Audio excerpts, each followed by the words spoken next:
Good evening, Saginaw. Welcome to another edition of Straight Talk with Kareem Bowen. I will be your host for this next hour of conversation and information. I hope that you all are having a blessed end of your weekend. Some people are probably saying, "What weekend? Where did it go? Can it come back? We need a do-over." But for those of you who are out there and planning for the remainder of your week, we certainly want to encourage you to enjoy the last few minutes as they slip away. I want to thank you guys for your continued listenership. This show is nothing without those of you who continually tune in to the conversations that we have here, that share your opinions, that get involved with the conversation.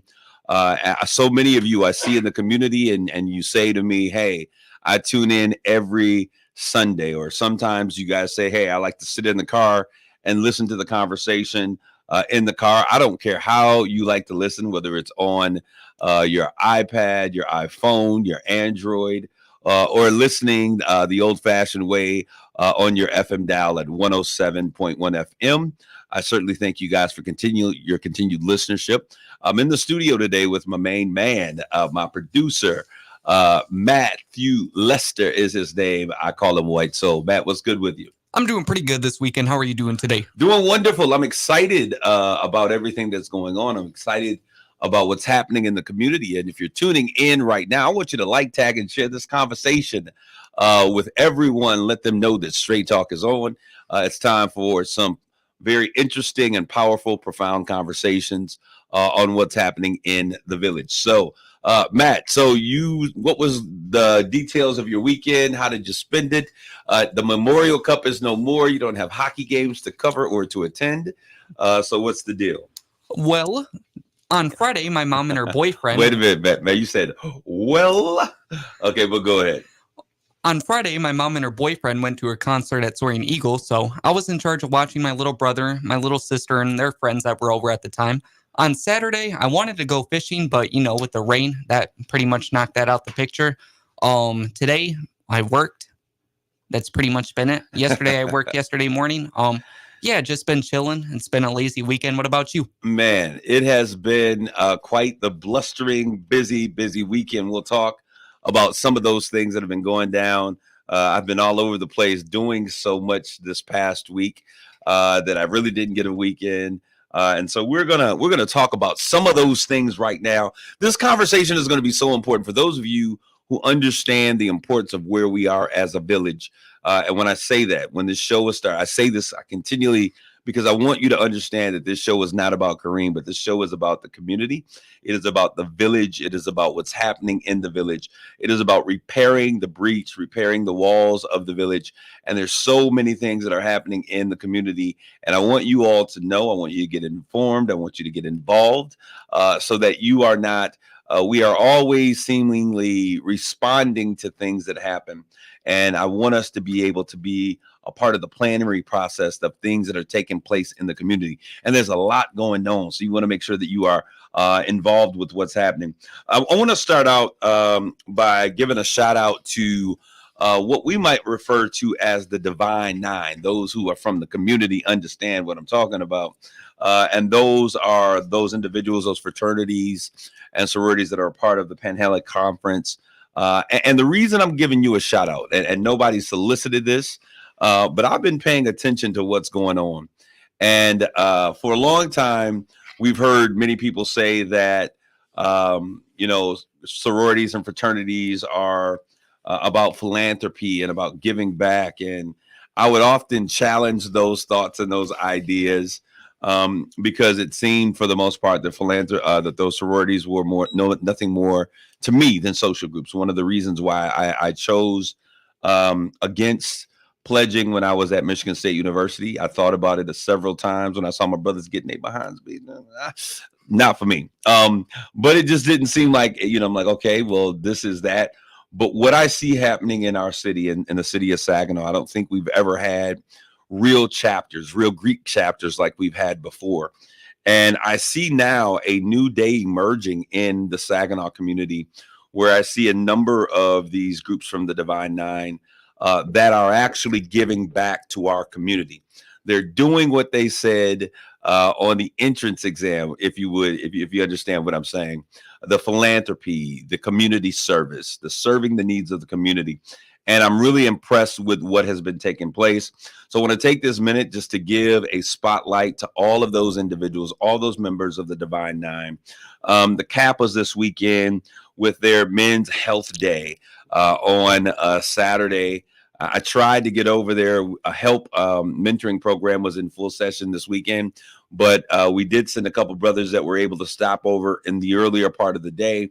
When I got there, you guys were putting everything up, but it looked as though everything was well attended. My information that I was given was that you guys had a ton of people that were there. All the tables were filled with vendors. You guys were able to provide a very valuable resource. Men's health is so important because men often do not go to the doctor. So I want to thank you guys for the work that you're doing. And that was the Kappas, Kappa Alpha Psi, my red and white brothers with the cane. I started to bring a cane in and a candy cane because I can't spend it and do nothing with it. But I just wanted to say thank you all for showing up big in the community. And they are not alone. The Sigmas recently did a stop the stigma with the Sigmas. There we go. Stop the stigma with the Sigmas. And they have been showing up and doing great things in the community. And I loved what I'm seeing. Black brothers and sisters coming back to the village and empowering them. They've come out, they've succeeded, they've had some measurable success in their particular areas, and now they're coming back to the community, making things happen. So that's the Kappas, the Sigmas, the Deltas. I'm going to say this right now, AKAs. And when I was in Michigan State, when I was in college, I always loved the AKAs. My friends were the Deltas. But I want you all to know that the Deltas have been doing their thing. They have been really setting the pace. And to all my AKAs, don't get mad. I think that you all are doing wonderful things. But when I go to different events, when I go to occasions, community circles, the Deltas have not only been showing up, but they've been showing up in mass. Just great numbers, great work. All of you are doing. But I got to give a shout out to the Deltas. Sister Fontella out there, Fontella, my baby girl, my niece Poo Tara, my sister Cheryl, not just because they're a part of those organizations, but I have seen them even in for Juneteenth last year. They came out, they ran the show, did the stage, they were packed, they were everywhere. For the African Cultural Festival, the oldest in the nation, they showed up out there on last year and really made a huge impact. And I say that because I want to challenge all of my other sisters and brothers out there to continually persevere and push harder to make your impact felt in the community, because it is so very needed. But also not just the Deltas, not the AKAs, but the Zetas, the Sigma Gamma Rhos, all of my brothers, the Alphas out there who are doing a golf outing at Sawmill. I believe it's on June 16th, with those proceeds donating to the community. Congratulations. I salute you all today. You guys get the Crown Award. The Divine Nine get the Crown Award for what they are doing in the community this year. Not the Clown Crown, but the Crown Award, meaning that you're on your king and queen business. And I appreciate you all and what you all are doing. Now, on to greater things, on to other things, I should say, not necessarily greater things. I want to give a shout out to the Heart of the City Awards. I happen to be a part of that committee. But great job on getting the city to turn out en masse. It is, I think, the largest award ceremony dinner of its kind that brings so many people. And it's the diversity for me. For those of you who are listening, I love the diversity that we see with that particular award ceremony. It's absolutely an electric time. People are excited. They're receiving awards. There's music and entertainment. We're going to cut that down just a little bit because it was a little bit long. And we don't want that to be the staple that you come in and it's long, but it is definitely done extremely well. To the visionary and to the host, Jerome Buckley, I give you a great shout out. To Renee Johnson from Saginaw Community for continually being there in partnership with that organization. To the Horizons Conference Center, come on, let's give it up for them. For always being a place that is we can go and have excellence in what we do. And today, I guess the shout outs that I've started with today, that's what this is about. It's about Black excellence. And I certainly salute all my brothers and sisters out there who are doing amazing things. Now, speaking of the Horizons, I need to give a shout out to Pete Shaheen. Pete, you have not only been a friend, we've not only talked about it, and we don't talk about our friendship. We don't go out to dinner all the time. We don't meet up every single day. We do catch up for lunches and things like that, and we connect. And we, you'll give me a phone call. We text back and forth, and people don't see that in the community. But I want to say, I want to thank you for not just being a friend in term only, but being a friend in action and showing up. I gave a call over to the Horizons Conference Center. John Block, who is their GM over there, making great things happen. John, you've been a friend of mine for some time now, and saying, hey, we need to get our kids into an etiquette class. If I want my kids to do it, I want it to be the best. I want the best to be able to be a part of their growth process. And this is the Dow Treasure Academy. Shout out to the Dow Chemical Company for their investment in community colors and for allowing us to do this amazing work. Gave them a call over there. John gets on the phone. I get a call back. Hey, Pete says he's going to do the training for you himself. Not only did Pete come in and personally take our kids through table manners and dinner etiquette and talk about conversations, the types of things, the table topics, how do you address individuals? How do you shake hands with the whole gamut? And the kids are too young, but at least when they sit at the table, wine glasses, how you hold those glasses, all of those things were important. The difference between holding white wine glasses and red wine glasses. Our kids are being cultured and they're giving the tools to be successful. And I thank you so very much. But Pete brought along with him one of my favorite guys over there, Mr. Charlie DeMarcario, who has tons of experience in customer service training and the art of social graces and table manners. And I certainly thank the both of you for what you have done and how you've exposed those young people. They will never forget the experience that they had. I've received a lot of questions from folks saying, hey, is this something that we can do for our kids? I want to say, hey, reach out to me. Shoot me an email, Kareem at KareemBowen.com. That's KAREEM at KareemBowen.com. Shoot me an email. Say, hey, I would love for our kids to get involved and get some social manners, some social graces, and we can work that out. There's so many people who have reached out. My dear friend Char Goldsby, who I always talk about, who comes in the stream from Detroit. She is one of the best, and she has done that for celebrities and their camps and things of that nature. But we can definitely put some things together. We've got to make sure that our children are equipped and prepared to have great experiences as they do the work and they show up in places and spaces that they may not be accustomed to. So I want to say great job on that. Really quickly, today our conversation is really going to be about the Black Male Summit.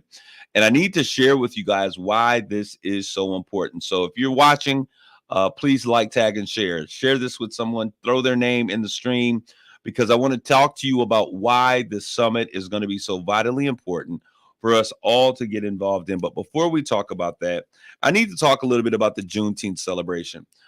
We all know that Juneteenth is celebrated nationally now, from the federal, I should say, and also I think at the state of Michigan here in Michigan.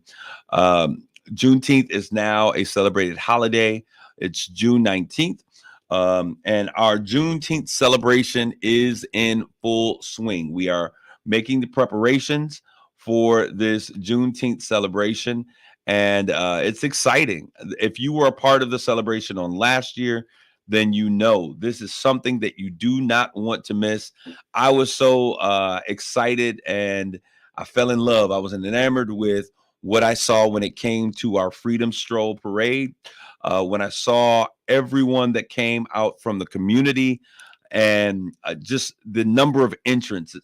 I think that when we were leaving Hoyt Park, the traditional route was from Hoyt Park all the way down to Thompson Street, where the old farmers market was. When we were doing it, we were leaving out in one place, and I think that the front of the line had almost reached its destination, and there were still entrants that were coming in that were still at Hoyt Park. I know that you've heard Miss Renee Morris, who is the founder and the CEO of the Juneteenth celebration for Saginaw, how she talked about, the companies that we're supporting, Hemlock Semiconductor and Dow and Garber Management and all of those companies. But it's really about the support of our community. And when I say our community, I mean our total community, because as Black folks, we show up strong for the Cinco de Mayo parade. We show up for all the Memorial Day parade and all those other parades. Now we're calling on the community. This isn't a Black thing. This is an American thing, because when Blacks were set free from slavery, it was something that was very important for all of America. Diversity brings great fire and fuel and talent to the pool, to the table. We all become our better selves, and we're better when we are bringing the elements of diversity to the table. So this is a celebration for all who consider themselves red, white, and blue natives of this great country, the United States of America. If you are American in your blood, then Juneteenth is an American holiday. It is not a Black thing. It is an American thing, because it is a key piece of all of our legacies and our history. And so we celebrate this because we're excited about what's going on. So let me tell you what's happening, and I want you guys to get involved. If you have any questions, I want to say go to Saginaw Juneteenth Celebration.com, Saginaw Juneteenth Celebration committee.com. I think that's what it is. If not, Google it. It will pop up. Saginaw Juneteenth Celebration.com. And you will be able to find out what's going on. But the Juneteenth celebration, we need all. Absolutely. Let me say this, and you're absolutely right. We need all Black organizations, from faith-based to the Greeks, to be a part. If you have a small business, come be a part. If you have a girls' dance group, get them involved. If you're doing mentoring, we need you in the Juneteenth parade.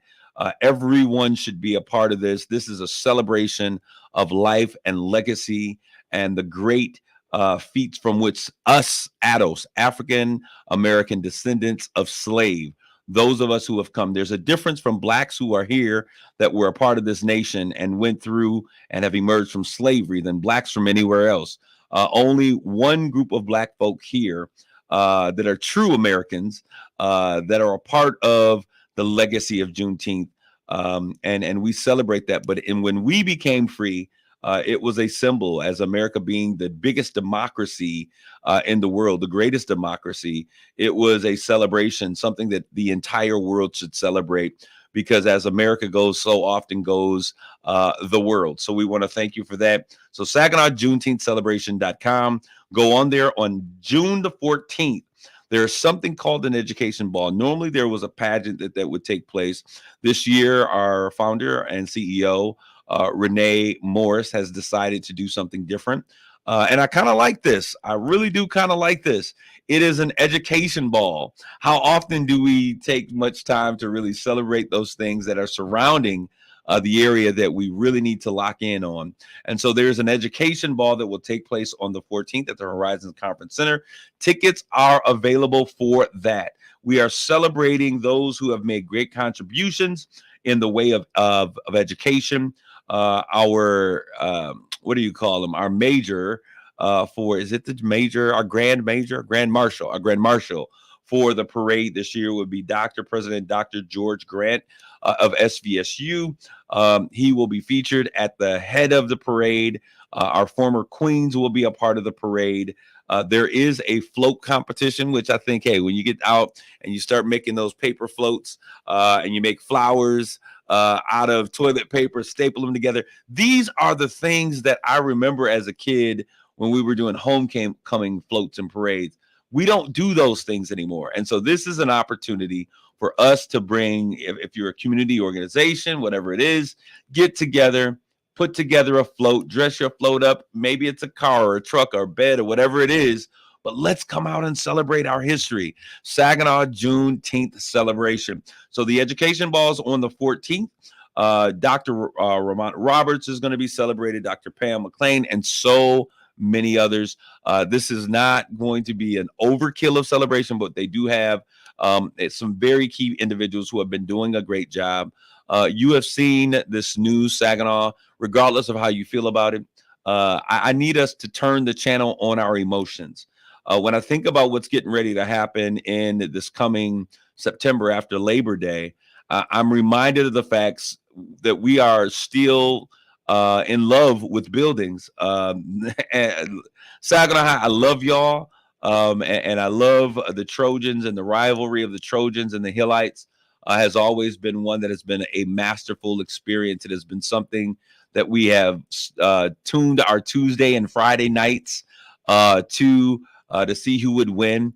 But there is a changing and a transitioning in our time, and I appreciate you all for understanding that, and understanding that we now have to not only say goodbye to our past and put that to rest, make it a part of the memories and the fun times in the past, but we also have to begin to move forward. I see y'all hail Lumberjacks.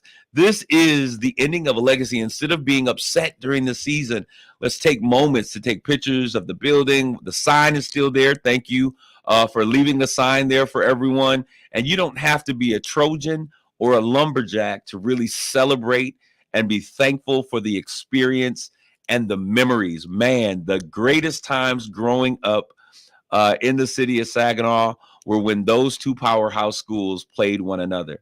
And then trailing them through playoff series, especially basketball and football, and watching what they were able to do. That is a part of our lives that no one can take away from us. No one can take. And I was a crowd night, but I'm gonna tell you, every time the heel and the high were playing, I was in the gym somewhere watching this game, because we saw basketball and football and at a level that we don't see it in most cities. Saginaw is a powerhouse for talent when you look at the names that have come through here. So I understand that. But as I look at this and we're talking about the education ball, it's time for us to turn the conversation as adults to prepare our young people. I don't think that the real problem for most of us is going to be getting the kids to buy into this, because they've bought into it. When we got a Saginaw United girls basketball team, football team, those things. And so now they'll be going to school together. Every transition has its obstacles or the things that it has to work on. And I think that that's important. But what I would love for my community to do, hear me out, community, I would love for us to begin to change the narrative and the things that we say regarding this new facility. And let me tell you why it's important. Because if we stoke the atmosphere and we share negative words about, oh, it's going to be this, it's going to be a disaster, it's going to be this, and our kids are hearing this, we're planting seeds of doubt toward their place that we're going to soon expect them to succeed and to achieve. So let's change the narrative. This is going to be an amazing opportunity for our kids. This is going to be an amazing opportunity for our district. Our district is now going to have resources for us to bring in. I was glad some of my kids are saying, hey, Mr. Bowen, I'm having a conflict. I got to go to golf class because we're preparing to learn golf. These are things that were taken off the table because we did not have the resources. Two schools the size that they were when a time when we were 150,000 residents are no longer viable, and other cities have had to make this tough transition. But I'll tell you this, I am so excited about what's happening in our community. I'm excited about what I see in our relationships and our relationship building. I'm excited about the programming and companies that are now coming in. Dow Chemical, Hemlock Semiconductor, Microsoft is now being taught by Microsoft employees as a part of the TEAL program. I'm excited about the Medical Diamond and the additional flooding of opportunities for our young people to engage in STEM areas. And so, even though there is always a negative side, I would like to take this moment to challenge us to embrace the positive things. The overall, I know I'm going on a tangent, but I'm going to finish this tangent because I think that this is important. The theme this year for the Heart of the City Awards is we are fortunate, embracing the power of this moment. And I just want to say that to everyone in the city of Saginaw, that we are fortunate, and it's time for us to embrace the power of this moment. We just hosted a world competition with the Memorial Cup. We are in the process of building a state-of-the-art facility. We're bringing our resources, our talents, and our educators together under one space. We are finding investments from outside sources into our schools. Our fraternities, which are Black brothers and sisters who are educated and equipped with knowledge and education, are coming back and pouring into our communities. We're beginning to understand the importance of collaboration. We have Black businesses and business owners who are now actively. One of the great things about the Memorial Cup had nothing to do with the game, but it was about how Saginaw came to the rescue and to the aid of the small business and the entrepreneurs and the city of Saginaw.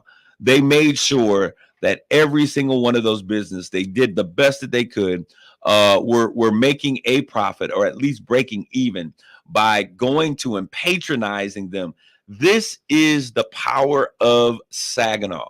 The new mascot for the new school is the Phoenix. And if you know anything about the Phoenix was that thing that had been destroyed and killed, the bird, and it had died and it would lay in ruins in the ashes. But there came a day when that Phoenix rose from the ashes, from the burned down, degraded situation that existed, and it began to soar and fly again. In Saginaw, I am optimistic about where we are. I'm optimistic about what we're dealing with. I'm optimistic about our future. The only thing that I have, and I got to say this, and this brings me some reservation. I ain't trying to throw no rain on the parade that we're having here. I do have reservations on how our faith-based communities are coming together. I must say this.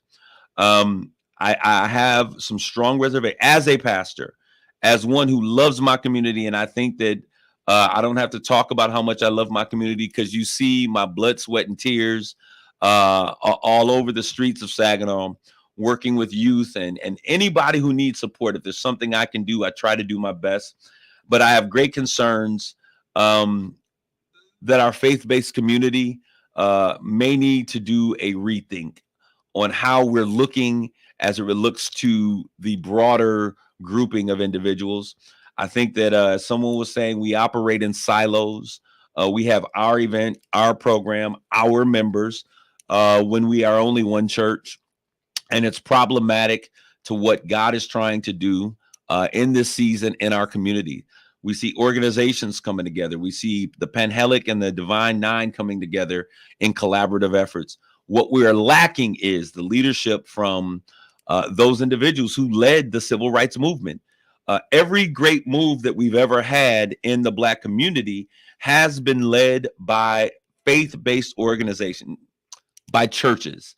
It was led by pastors who came together for the greater good, not about who was going to get the platform, who was going to be recognized, not about who was going to get the credit, but about individuals who understood that real change happens when we put down our titles, when we put down our desires for legacy building, when we put down this idea of we want to have the biggest church. I got you. And we begin to work collectively toward bringing change to the community. And I'll say this again, the design that helped us to get freedoms, the design that helped us to overcome, the design that helped us to sing those songs of Zion and to create a world that was much more inclusive and where we were a part of this world, that design is yet necessary. So I want to speak to my brothers and the sisters in ministry, to my pastors, ministers, elders. And this is not a rebuke. This is just a challenge. This is a plea from one pastor to another, from one brother in the community who desires to see the best take place to another. It's time for us to begin to show a greater sense of unity, for us to come together collectively and to support one another, to show up in a way that we can once again stand and lead as the community marches forward to greater solidarity, to greater strength, to greater change. because if we don't get together on the same page, I want to share with you what the challenge would be for us and what the problem could be. The problem is that a community that is divided loses its voice and its power to make change happen.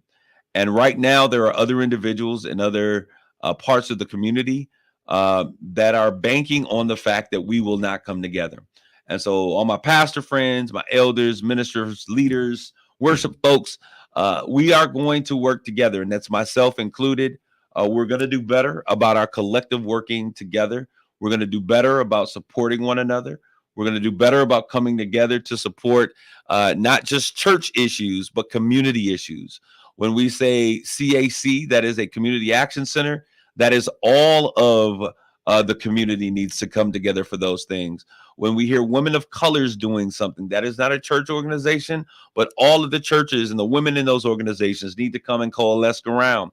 When we talk about help and community violence intervention and mentoring for young people, yes, we're going to have different ideas on how we can progress, but I think that we have to come together and support collectively. When I look at what the Kappas were doing on yesterday, I ran from one program because I wanted to make sure that those brothers in red understood that I wanted to support them full-heartedly. I saw Pastor Smith over there. He's retired, but he's still working, making it happen, and all of the other men that were out there. And so it was a great thing. So anyways, the education ball is on the 14th. I went on my tangent, but I wanted to share. We're going to take a quick break. I'm going to finish this Juneteenth celebration. We're going to talk about what's important as it relates to this entire Black Male Summit. Like, tag, and share. Get your friends in the stream. Give them a line, because I want to talk to you about what's going down with the Black Male Summit and why this is so vital for our community. Stick, stay, don't go away. We'll be back with more Straight Talk. You're listening to Straight Talk with Kareem Bowen on KISS 107.1. Hey, Mid-Michigan, I'm doing the hustle, the halfway hustle. Ryan Wasik here from Bell Wasik GMC Buick, your only local Buick dealer and home of the lifetime warranty. This year's half over, and I'm way behind. I gotta hustle if I'm gonna hit my goals. So right now, I'll match your down payment on a nicer, newer car, only during my halfway hustle. That's right. Whatever you put down, I'll double it up to $500. So if your old ride is a hassle, do the hustle and ditch it during my halfway hustle, because I'm doubling down payments up to $500. Worried about your credit? My team does the hustle every day to try to help hardworking people get approved. And we only work with the banks and lenders who hustle to try to say yes to you. So do the hustle and ditch your old ride and double your down payment up to $500. Only during my halfway hustle. But hurry, this hustle's done once I get back on track, or at the end of the month, whichever comes first. I'm Ryan Wasik, and I'm your dealer for the people. See all the cars at RyanApproved.com. That's RyanApproved.com. Credit and down payment require bank approval. Negative equity may be refinanced. Offer absolutely ends June 30th, 2024.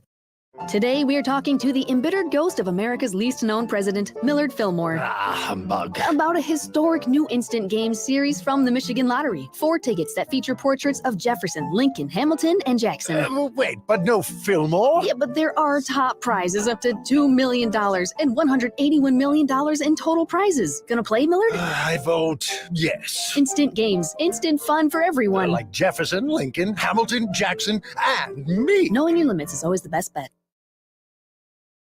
Listen to this station anytime, anywhere on Odyssey. Odyssey is your new audio home for all the music, news, sports, and podcasts that matter to you. Odyssey. That's AUDACY.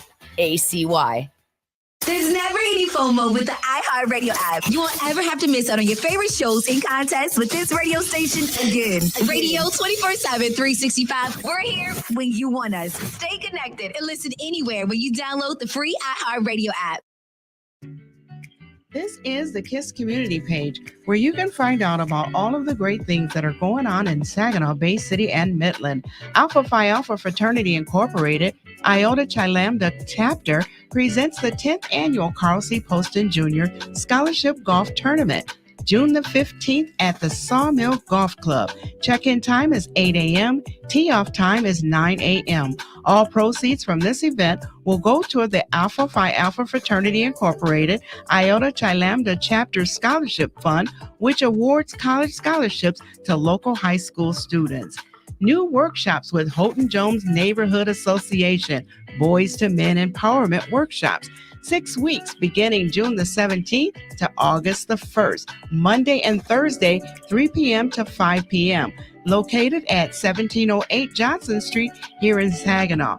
Join in for an inspiring 2-day workshop designed to mentor boys and young men age 12 to 17. Discover your strengths, develop essential skills, and build a foundation for success in all aspects of life. Houghton Jones Neighborhood Association presents their summer enrichment for ages 6 to 14, June the 17th through August the 2nd, 10 a.m. to 2 p.m. Monday through Thursday, located at 1708 Johnson Street here in Saginaw. They will serve a snack and a meal daily, along with arts and crafts, water games, fun sports, gardening, and much, much more. Join Mission in the City for Hoop Fest. It's a basketball tournament, July the 13th, with an entry fee of $40 per team, 4 persons max, with 2 co-ed divisions, middle school, 5th to 8th grade, high school, 9th to 12th grade. Register before 6 p.m. on Saturday, June 29th at New Life Baptist Ministries. Community organizers, please submit your events at least 2 weeks in advance to kisswtlz.com. Hey, it's Steve Harvey, y'all. Here's what happened on the Steve Harvey Morning Show. Did you know that it wasn't until 1972 that Father's Day was officially made a U.S. holiday? Now the holiday just happened did in the 70s? Uh-huh. Wait a minute. Father's Day didn't happen until the what? Until 72. 1972. I'd have knew that. I What? wouldn't have had no damn kids. I'll be damned. That's sad. If I'd have knew that, I wouldn't even have had no damn kids. Kiss 107.1, simply the best R&B. It's Straight Talk with Kareem Bowen on Kiss 107.1. This is Kareem. We're back with our second half of Straight Talk. I want to just continue with the Juneteenth celebration. We're going to close that out, and then we're going to talk about the importance of the Black Male Summit. Please get your brothers in this conversation. Get them in. Let's add them to the stream so that they know that we're having this conversation, because this is going to be so important. But the Juneteenth celebration, the education ball on the 14th, we talked about that. Then the Freedom Parade that takes place on the 15th. Please check out, I think the website is SaginawJuneteenthCelebration.com. If my producer could check that, I'd greatly appreciate it. And then on the 19th, which is also a part of the Juneteenth celebration, is the Black Male Summit. And this is why I think that is so important. The Black Male Summit, that it's going to take place on Juneteenth. Juneteenth celebrates for us, or we celebrate the freedom of Black folks from being chained and shackled and being forced to be on the plantation as a free source of work and in other areas of the community.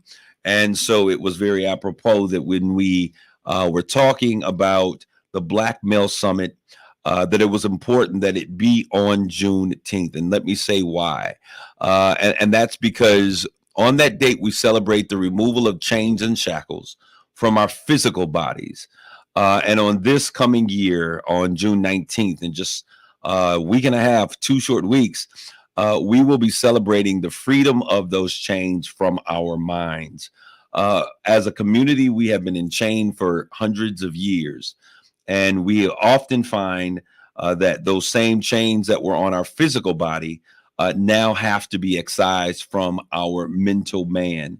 Until your mind is free, you cannot truly achieve what it is that you have the ability to do. I believe it was in Vogue that said, free your mind and the rest will follow. So as we talk about the Black Male Summit going down on June 19th, and I thought it was really cool. Some of the brothers have been noticing as they went on the digital board on I-675 that they saw an initial rendering of one of our flyers on there celebrating June 19th. Now, I do want to say this. This is a part of the Juneteenth celebration. It's being headed by the men in our community. And I want to talk to y'all about HELP. HELP is not Kareem Bowen. HELP is not Terry Reed. As a matter of fact, the idea of it was a divine download. And let me explain to you what I mean by that. I was really I was frustrated by what was taking place in our community, the senseless violence, and I was like, Lord, what can we do? As a man of faith, I take that seriously. As a pastor, I take that really, really seriously. And I think that every pastor should be territorial spiritually as it relates to what happens in the communities around them. And what I mean by that is simply this.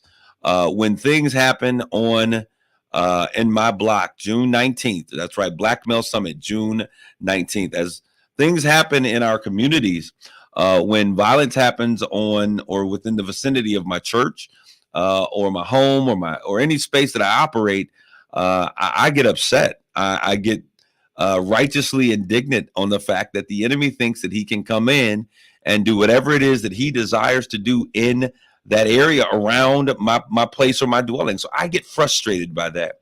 And there was a period of time that we just saw violence taking place over the course of last summer. And I'm hoping that this summer does not take place. I'm going to tell you, a week ago Friday, 2 weeks ago Friday, now I think it's a week ago this past Friday, being in the community, out on the streets with just first responding, and seeing all of the calls coming in, and hearing all of the reports of shooting and violence taking place, it was very disheartening. And so I woke up one morning, the Holy Spirit woke me up, and I'm not trying to be deep, I'm just telling you what happened. And I just grabbed my pen and I started writing. And then I put down the pad and I started typing, and he was sharing me like, this is what we're going to do to make things happen in our community. And so 7:00 that morning, got a call from the mayor. We had been talking about it. She said, the Lord put you on my heart, said, call you because you had something that we could use and to share to make things change in our community. And when that happened, we shared that information, and we just started getting brothers together. So this is not a church thing. You won't see my church on it. This is not a Kareem Bowen thing, even though God gave me the divine download. I immediately started connecting with brothers from every spectrum, from other churches, from other community organizations that were doing mentoring programs. And I cast the vision to them. I shared with them, this is kind of what the Lord shared with me. The brothers that were with me at that moment, they were solidified, and we took a role of solidarity in terms of supporting one another and making sure that we could do this. And it wasn't about kids only. It was about safety for kids, but it wasn't about our kids. It wasn't about our community, our church, our business, our group. It wasn't that kind of thing. It was a thing that we needed the entire community. When COVID came in, we addressed COVID as a community. All of that stuff didn't matter because all of our churches were shut down. And this is what I'm going to say. And I'm saying this, and I hope people aren't being offended, but I hope you really hear my heart when I say what I'm saying. All of our churches were shut down during COVID, and the pastors were really supportive of one another in ways maybe that you don't understand. They were checking in on one another and making sure that we were okay. And then the elements of COVID were exacerbated and further pushed to a greater level when we saw what took place socially with George Floyd and the cries for social justice and reform and change. And so pastors came together, and that is out of that atmosphere was Saginaw African American Pastors formulated. And they were looking for a way for us to come together collectively and to make change happen. We had probably 45 pastors at that time that were a part of this movement, saying that we were going to be committed to this change, to make this happen, and to stay committed. Well, as time went on, people want to see things happen. There was a falling away, and I want to challenge those pastors who have fallen away to come back to the table. I understand whatever the issues are, life happens, it gets busy, but we got to collaboratively come back together. But what I wanted to say is that we pastors were calling pastors, letting other churches know where they could get their members vaccinated. We were reaching out among and beyond our communities to say, hey, you can get a vaccination here. We could get it done here. I was a liaison for Covenant Healthcare Systems, vaccinating communities of color. Tons of pastors were calling us, listen, we can get you vaccinated right now. We can sign you up immediately, and getting those dates. And we work together as a community, both healthcare, law enforcement, teachers, educators, everybody worked together to tackle the issue of COVID. Now, how you feel about COVID, that is not up for debate or what we're talking about here today. I lost family members to COVID, so it was a very real thing for me. But what I'm saying is that same mission-mindedness that it took to solve COVID is the same type of mission-mindedness that will be necessary for us to deal with the issues of violence, particularly gun violence in our community. It is not a group. Help community violence intervention by itself, we can be a blip on the radar. We can mentor and really impact some kids, which what we have been doing. But we cannot do this in and of ourselves. And not to say that other individuals that are out there, and I've talked with Bishop Campbell, he wants to work together with parishioners on patrol. They've been doing this long before we even had a clue, right? So I celebrate those individuals. Pastor Austin, he was the man in the community that made everything happen. But what I'm saying is our community leaders and the voices of the fathers are waned. They've either died out or they've become old. And so there is a need for a younger generation. And this younger generation is showing up in many ways, but we've got to show up united. We're talking about collaboration, and we've been doing better as a village as it relates to collaboration. I celebrate the Saginaw community and the village for coming in for some collaborative efforts in ways that we've never seen before. But even in that collaboration, we've got to get back to building community. And somebody says, well, collaboration is community. No, collaboration is coming together. Community is when we begin to share resources, when we share talent, when we share ideas, when we share our purpose or our place in the movement or the cause that is going forth. The Black Male Summit on June 19th is an effort. It is the effort that we have as a part being Black men in this community to address the issues that confront Black men in this community. We've removed the chains from our wrists and from our ankles. Now it's time to remove the chains from our mind. I need you all to go to help, HELPC, Charlie, V Victory, I Indigo.com, helpcvi.com. And the reason I'm sending you to that website is because when you go there, there is a pop-up that automatically allows you to register for the Black Male Summit. But on that same site, you can find out where you can fit in to helping us curb violence in our community, whether it's through mentorship, whether it's providing services, whatever it is. The Black Male Summit is now coming. We need educators. We've been working with Dr. Ramont Roberts and Saginaw Public School District to make sure that they're on board, because we need educators, those who are out there in the classroom dealing with our kids.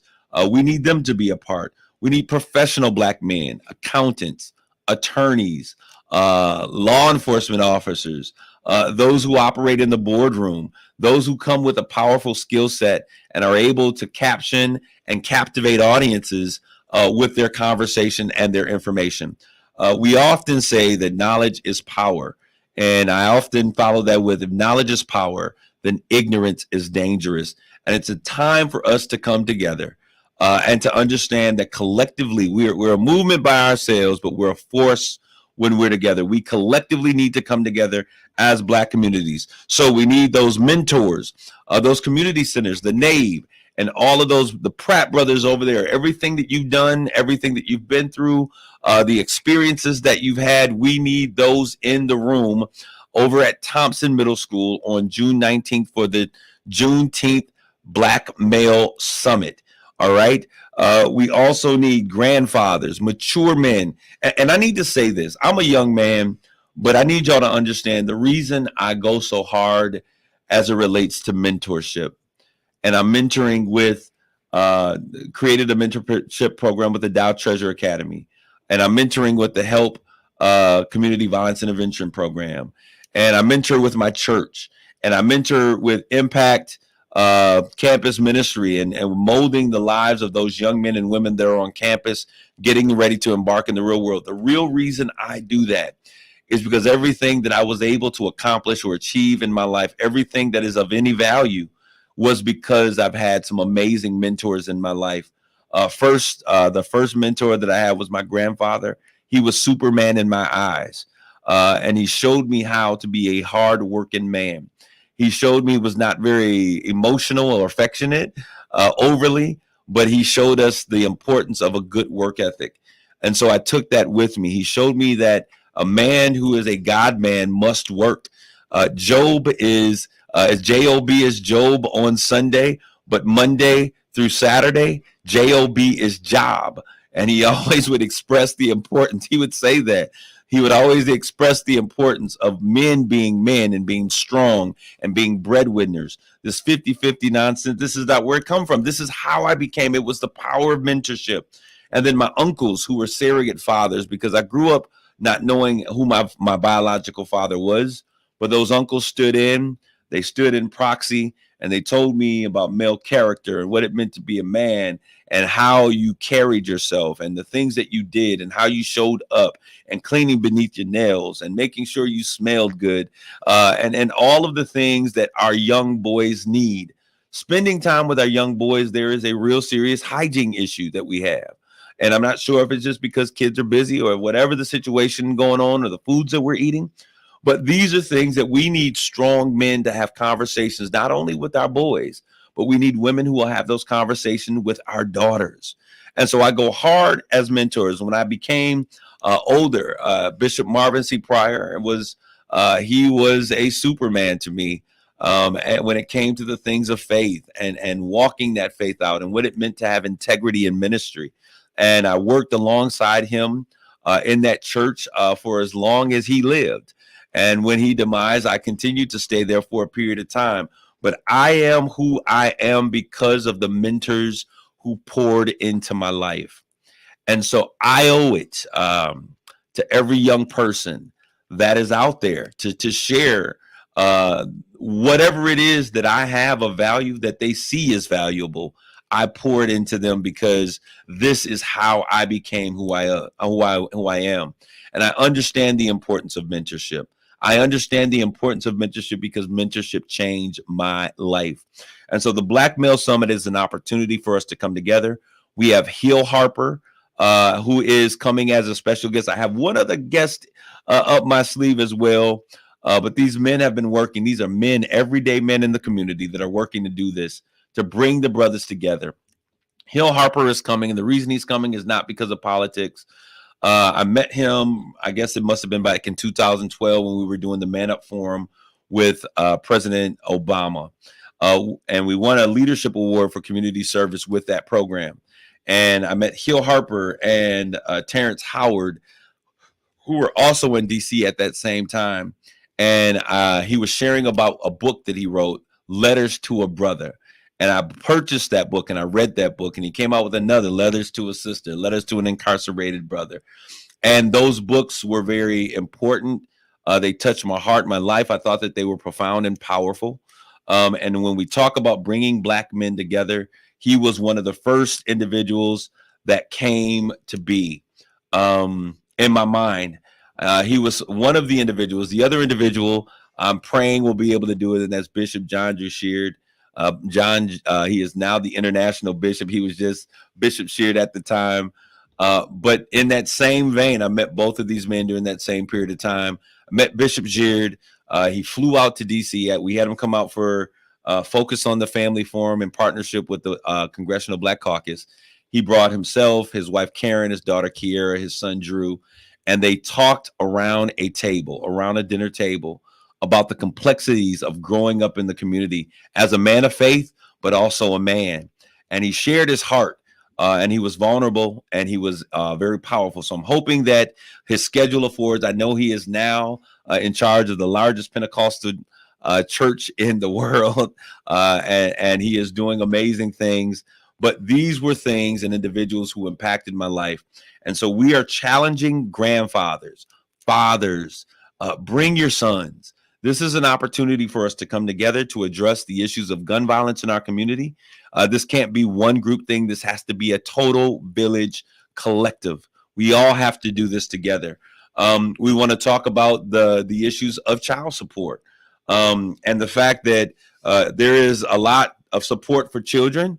There's a lot of support for mothers, and there should be. But there are some men who are out there doing their thing. Just because you are a woman doesn't make you a mom, just because you're a man doesn't make you a father. And sometimes we fail in our parenting. But there are some men that are out there that are doing the work, that are celebrated. I want to give a shout out to my cousin Monty, Damon Richardson, who's out there. He is continually a great father. He makes sacrifices for his children every single day. To my brother Antonio Brooks, who is another single parent father, who is out there sacrificing, getting up, taking his daughter to school, then taking her to, classes with the Delta Gems and other organizations.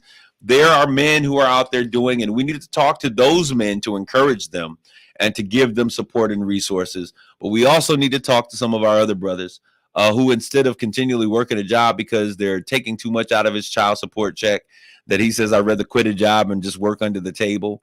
We've got to talk to them, those brothers, why it is important for you to show up strong for your children. I think many women would say, hey, if all I had to do was be a check and pay some money and not have to deal with the issues, because that's what's most important. And when you think about $300, $400 a week, a month on a child that you brought into this world is nothing. Say that for the parent who lives there. Say that for the parent who is the custodial parent, who not only has to feed that child, but has to deal with the emotional issues and the stresses that child has to deal with, who has to continually come out of pocket because we're not factoring in the field trips and the things that they do with cousins and family members. And so your little money, if you think that you're really doing something, I appreciate you. Thank you for paying child support. But life and parenting is much more than child support. It's about being there, tucking your children in, and you don't have to be married. I know some of these women make it difficult because if they can't have you, they don't want anyone to have you, and the kids suffer. But it's important for men to be present, and Black men are present. That is one of the things that I want to celebrate our Black men on as we get together for this Black Male Summit. It takes place June 19th at Thompson Middle School. Every road leads to Thompson Middle School. We're going to be there from 10 a.m. to 3 p.m. We will then follow this Black Male Summit where we will have empowerment workshops, because we got brothers coming in who are doing great in terms of finance and taking care of credit and getting their money right. How to go from hit to fit in your finances. We got brothers out there that are going to be having these conversations, talking about health and wellness. We need sponsors. We need individuals to come in who would like to support with swag materials. Go to helpcvi.com. You can sign up for the conference there. You can also sign up to sponsor in whatever capacity you have a desire to do. We're going to be making a challenge because I think that this work with dealing with men that we're all a part of is so vitally important. And I just want to make it to give a shout out to some of those awesome. I wish I lived here. I would definitely volunteer. I love this. You don't have to be a part of any particular organization to come and be a part of this Black Male Summit. Women, we need you to show up. We need you to come and be supportive with what's taking place. We have registration needs. There are needs with helping with its dissemination of materials and foods. This is a community service project for the entire village. The focus will be on Black men. If you are a supporter of Black men, a lover of Black men, if you are an ally of Black men, you are welcome to be a part. The ages are from 12 through this side of the grave. So we need everyone involved, okay? But if you're dropping off young kids, please have a uncle, brother, male, mentor be a part of it, because there is a liability that is associated. As I said, I want to thank those individuals who are out there. Molina Healthcare for supporting. John Dunn, and let me say this, Pastor John Dunn, Church Without Walls, heard what we were doing and called us up and said, listen, I got $500. I want to sow into making sure that this is a great success. This is something that we need to do for the village, by the village. So go to helpcvi.com. Any donation that you have will be greatly appreciated. $20, $100. I'll say this. If we got 200 individuals that were willing to donate $100, this is the community. This is the village taking care of the village. $100 from 200 individuals, we could raise enough money to take care of that money and to do some other things in the community as it relates to stopping violence in our community. I want to thank you guys for continually tuning in and listening in. Go to helpcvi.com. It is all about Juneteenth celebration from here. And on the 19th, the Black Male Summit. Helpcvi.com. Thank you all. God bless you. Let's like, tag, and share this post with others and your friends. Take care of each other and love yourself. God bless you. Grace and peace. You're listening to Straight Talk with Kareem Bowen on Kiss 107.1. You've been listening to Straight Talk with Kareem Bowen on Kiss 107.1. The views and opinions expressed on Straight Talk with Kareem Bowen